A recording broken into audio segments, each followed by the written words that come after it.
sitting at 24 days of supplies, and I have no clue how long this thing is going to end up taking.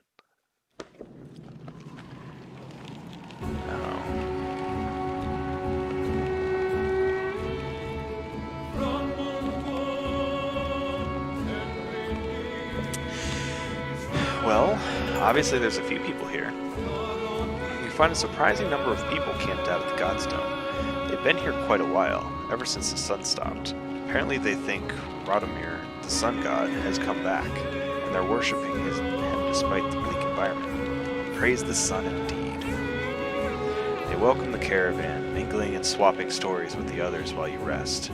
They have almost nothing of value to trade, but their leader approaches and offers to let you join in their tribute.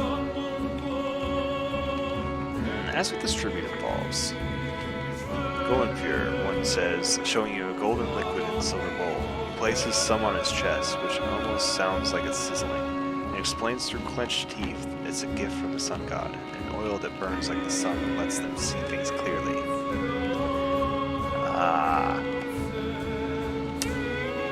Let's go ahead and see if anybody in the caravan's interested. Not surprisingly, you find no takers. You wonder how devoted you'd have to be to go for it yourself. I'm just going to inspect the Godstone. Nobody can really agree on what Radomir looked like. As fond as he was of his own isolation, he never directly contacted humanity. Most things, he was a serpent that lived in the sun, and is not uncommon to hear speak of seeing a tale of great creatures slipping through thin clouds on a sunny day. Radomir was also always one of the lucky gods, the kind who people thanked for good weather, healthy livestock, and a good harvest. Despite all that, the biggest mystery has always been how his Godstone came to be found at the bottom of a dried-out lake. After some rest, you continue on. The sun god worshippers are keen to stay, so you pack your things and return to the road. So, found another Godstone at least. Kind of wondering what like if we're actually going to do anything with those, or if it's just, hey, here's a little bit of lore about the world, and that's it.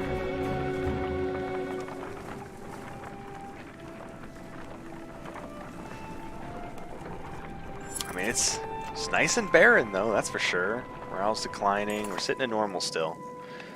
Several people have noticed black vultures circling above the caravan, taking advantage of the light snowfall. They pose no threat, but they have a visible impact on the mood of your clansmen.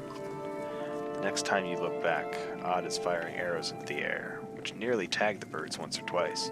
Get lost, no dead down here, she shouts to nobody in particular. You know what? I'm just gonna let her have some fun.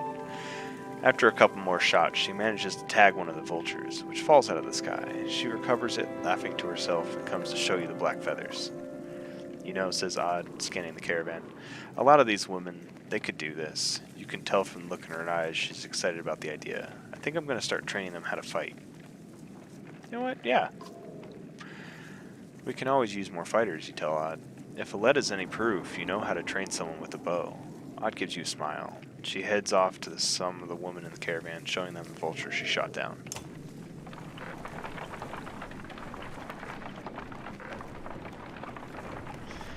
I mean, that'd be nice if I could actually start getting some more archers and try to make like an archer line or something.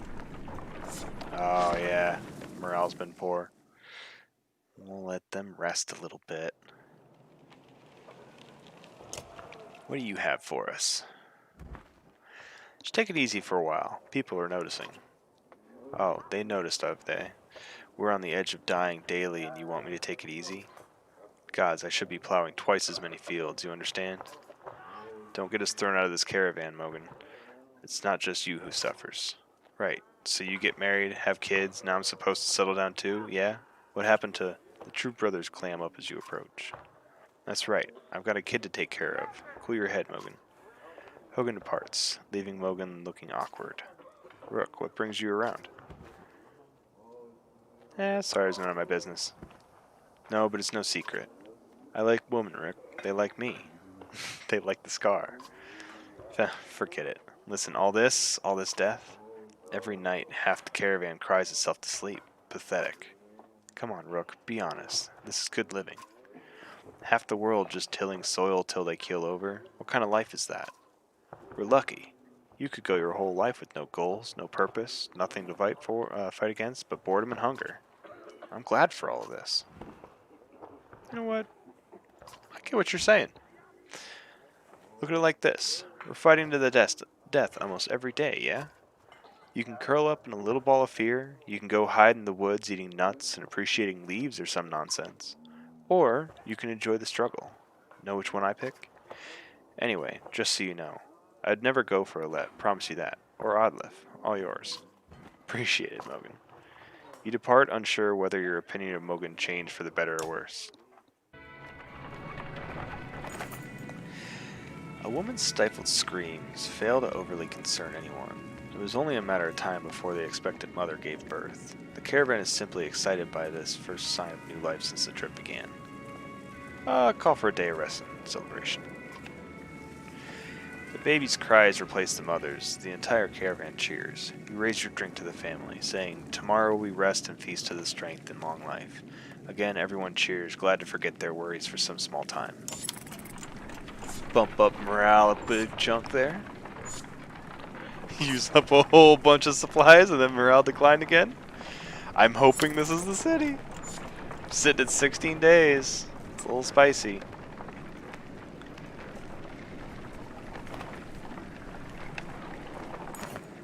Alright.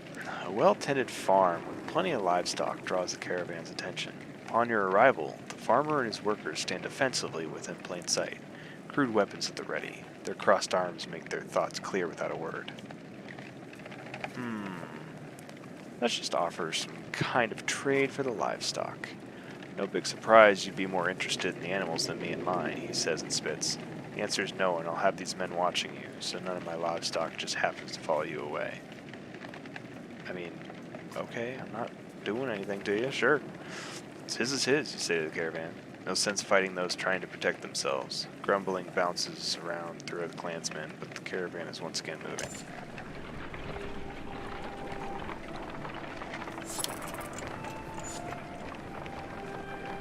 Wormtoe was never the kind of place someone would build a town. Fittingly, the Var living here aren't known for welcoming visitors with open arms. I'll just force my way into the city like I did the last one then. I mean, you don't mess with me, I don't really mess with you, but you mess with me, things are going down. The Var will find you before you see them. Not surprising with this many people behind you. With weapons drawn, they demand to know why you're here. But back down when Ivor tells them he's come to see someone named Crummer. Well, I'll be damned. Crummer, it's been a long time. Yeah, it has. So what brings Yagvar to Wormtoe with his very own village of humans? Bad news. Dredge are coming down from the north. We barely made it this far. That is dire news. Come on, we have food. We'll discuss more in the meat house. I could use some. As you follow the old Varl into their meager town, you catch him quietly saying, "If it were anyone else." I've talked with the warriors here. I'll be honest with you. Half want to go north and find out what happened at Blotswalker. Some think we should go to Grofheim instead. None of them are happy you're here. What do you think? If I had my way, I'd stay here and let the dredge come. But you made this a problem, didn't you? We can't feed this many people for long, even if they don't eat much. This is a Varl town. Most of us take care of ourselves. You got women, children. We could pitch in, make this place livable. It doesn't work like that. These Varl are here to get away from civilization, not make one. It's Crummer's call. It won't be long before Dredge are here, too. No, it won't. If there's one thing we should do, it's tell Jornder what's going on. Who's Jornder? Varl King. Well, as close to one as we have. Yngvar, where did you find these people? Stay here and rest, but once yours are ready to go, we do. I'm going to see off those who want to head north. But I'll join you to Grofheim. More travel? No, we've already come so far. Stop the pouting, girlie. Even if Jornder won't listen to a tired old Varl like me, I have a feeling they'll pay attention to your friend Yngvar here. They'll listen to Ivor? Ha, he hasn't told you? Of course he hasn't. Do what you need to, but don't be long.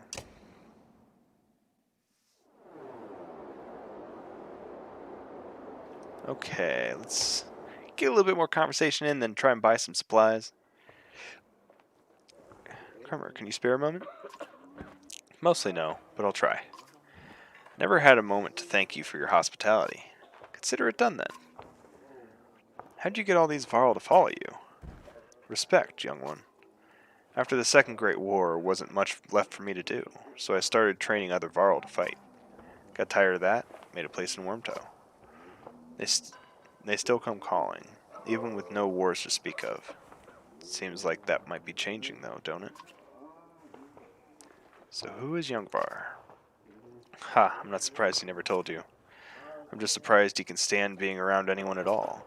Your friend was one of us, long ago. I mean the dredge-bashing type. He was called Youngvar then. And if you want to know why he changed his name, best ask him yourself. I'm too old to peddle and gossip. I bet you have some incredible stories. I might. Or I could be the most boring Varl you ever met. Depends on how much you like killing dredge. Ask me again someday. Might tell you about the time we filled a dead yox with whale teeth. And why. Any wisdom on fighting dredge? Depends on how much you know. They're all armor. Tap them hard enough, though, and it'll shatter. Line up a whole row of slag, and they'll explode on each other on the way down. You get in a big brawl, half your time is spent setting them up for it. And if you see one bang his axe like a tuning fork, try to kill him quick. Sometimes the slag he's calling won't even show up. Why do you ask? I best leave you to your business. I suppose you should. Take care, friend of Yogbar. So let's check heroes quick. We all good on everything? Oh, so we did get him. Yeah, and I'm sitting at 23 renowned. Crit chance and aggro. Tempting. But no, I want to grab a bunch of supplies. I need to get as much as I can here. 174. That should hold me for a while, if nothing else. Let's go ahead and leave.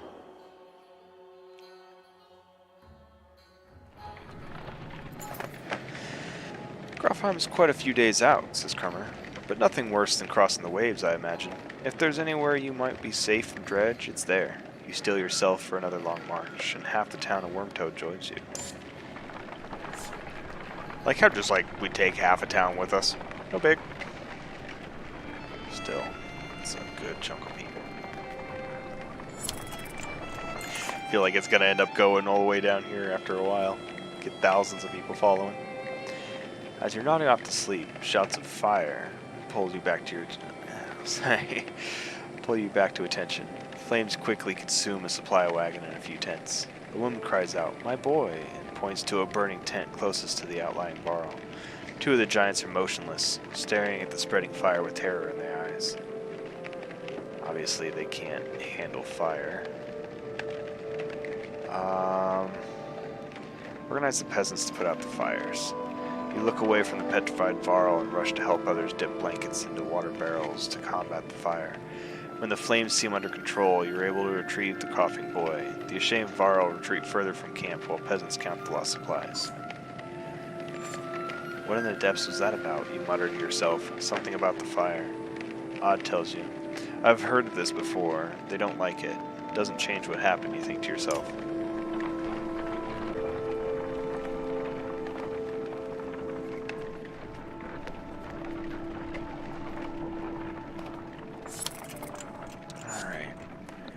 Obviously, the morale's going down a little bit. Might have to camp again.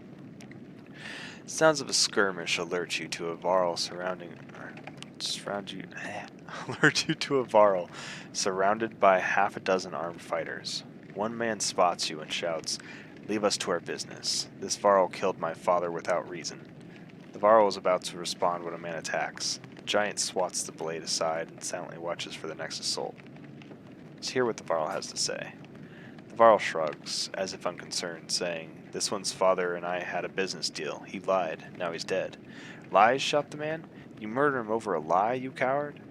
The men wildly attack the Varl, who deflects them well enough, but you're uncertain of how long you can keep it up.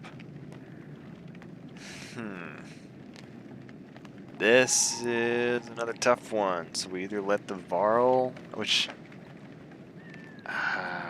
so we can probably help the Varl, but it's going to cause a whole bunch of issues. Let's defend him. You know, we'll go with that.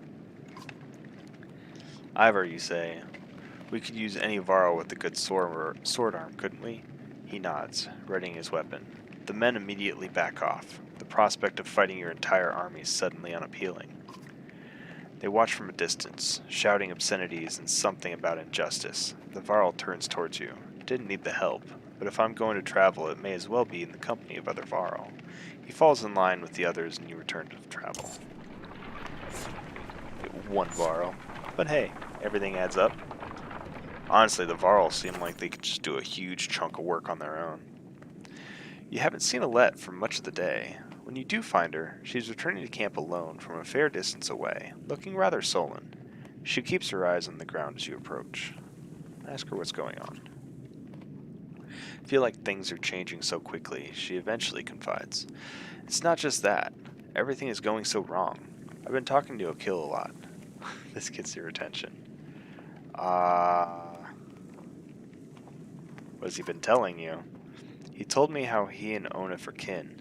Akil had a sister who married Onif, but she died a long time ago. They've been bound since, but then Onif left without him. Just left him behind without a word. That's why he came after us.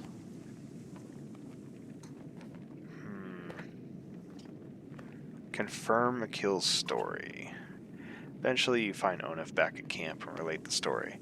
Is that what Akil told you? Replies Onif. Then he sighs. It's true about his sister. She died of a fever when we were just married. Surprised he opened up like that. So I left him in Frostville. He continues. He'd be fine one day, ready to kill his own men the next. Sometimes he would. It'd make the same decision tomorrow. Or I'd make the same decision tomorrow.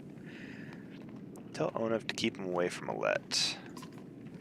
I will, says Onif, but it sounds more like you need to keep Alette away from him. Leave with the advice ringing in your ears. So that's definitely going to be a thing. Alette's just kind of going off on her own and doing stuff, and I feel like she's very much so going to end up turning on me. Especially, like, she doesn't want to kill people, she just wants to be all happy and nice with everything, and you kind of can't in the situation we're in. Hopefully she can kind of sort that out.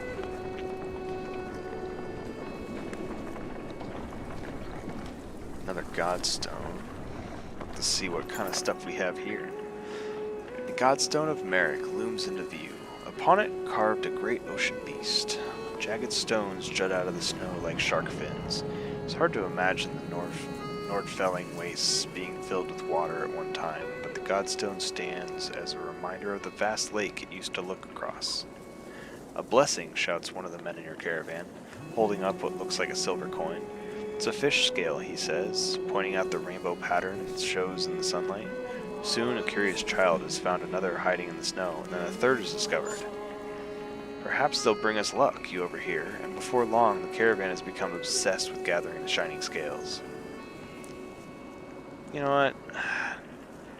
I think we're okay on supplies, probably not great, but it's something. Let them have fun. Get morale up.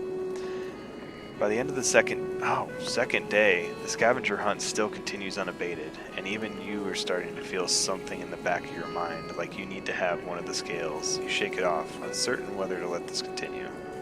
No, that's some stuff. You start to wonder if something unnatural has a hold on their minds when the call to leave is met with open aggression. Ivor helps you get them moving again, and you wonder how long they would have kept searching if you let them. It's like some magic type stuff there.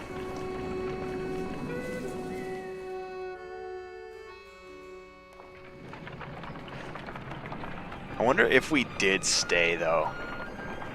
Wonder if maybe we would have found some kind of special item or something. Odd calls you over, grinning.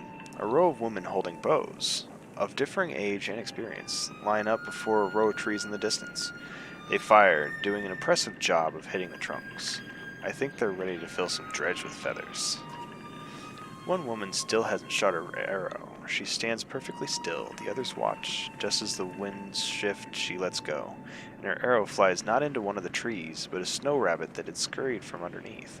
Dinner, she says, smiling.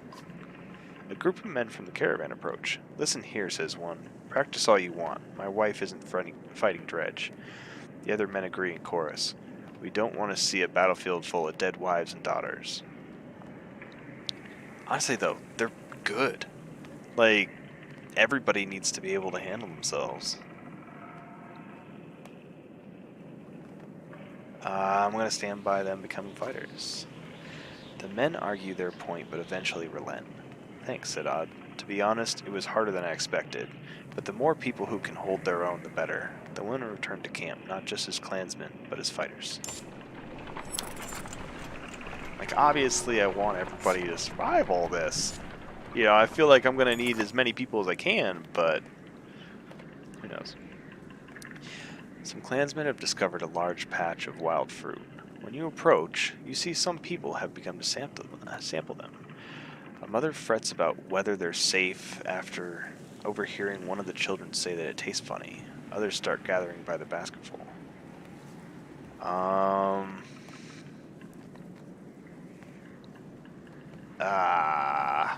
Observe someone who already ate some. After a short time, you note the slurred speech of a young man partaking of the fruit. Besides a little drunk, he seems perfectly fine. I mean, sure, take a bite yourself. Several watch as you taste the fruit. You pause after swallowing and feign choking. Alette rushes to your side in a panic, but your laughter soothes everyone's concerns. Soon, everyone is a little tipsy from the fermented fruit and spirits are high. Lewd indeed.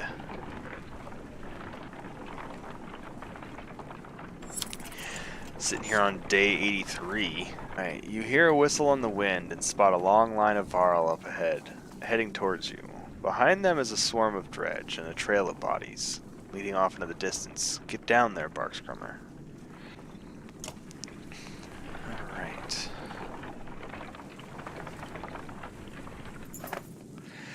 Don't let them spread out, shouts the lead Varl as you approach the battleground. Soon you almost regret finding yourself fighting alongside them, facing off against a daunting number of dredge. Ooh. Dredge line the battlefield, weapons drawn. A fight seems inevitable. Must be 160 of them. I wonder why, like, there's 160 of them, and I have 176 fighters and 63 Varl. But it's like, I thought that the clansmen were supposed to jump in and help. The two forces are about evenly matched. There's no guarantee of victory here. So I could either just hold them off. I'm going to try formations. Taking into account terrain, morale, and the look of your enemy. Let's go ahead and give the order there. And jump on in. The flood of dredge overwhelm you, but above the din you hear Fasalt still shouting to his warriors. When you come to, you realize that they somehow managed to drive off the dredge and keep the caravan safe. Sorry, guys! Isn't this a damn curiosity? This is the second time I've been sent to find a Varl who is heading my direction with humans in tow. What are dredge doing up here? Gods, does nobody know what's going on around here? They leveled Grofheim to the ground. We've been losing ground for days. Jurenserd's in Eineroth now. It sent me to gather Krummer and the rest from Wormtoe when we ran across this bunch of slag, and there's a lot more where they came from. Is this all the Varl you've got, Krummer? What have you been doing? Eating each other?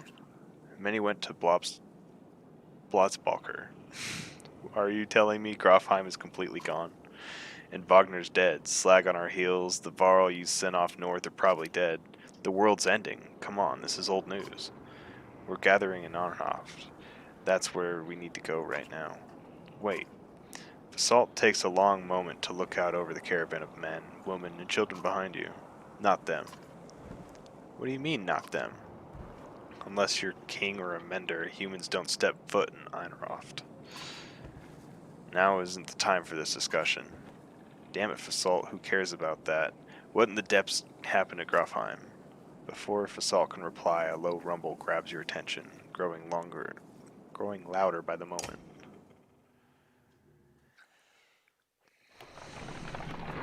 Okay. Even though it's beyond sight, all eyes turn in Grofheim's direction as the rumbling becomes deafening, transforming quickly into cracking and splintering. It's coming closer. This is basically Tremors. Go, shouts Fasal, taking off towards Einertoft. Don't stop until you reach Harborg. Einertoft? Let's do Einertoft. Oh, the mountain's falling down there too. Oh, hell no. No, I'm good. No.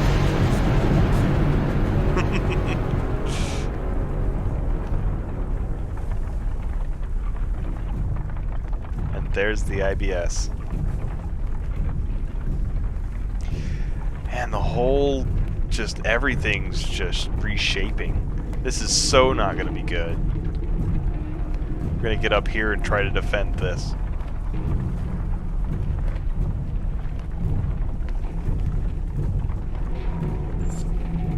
The good old world snake.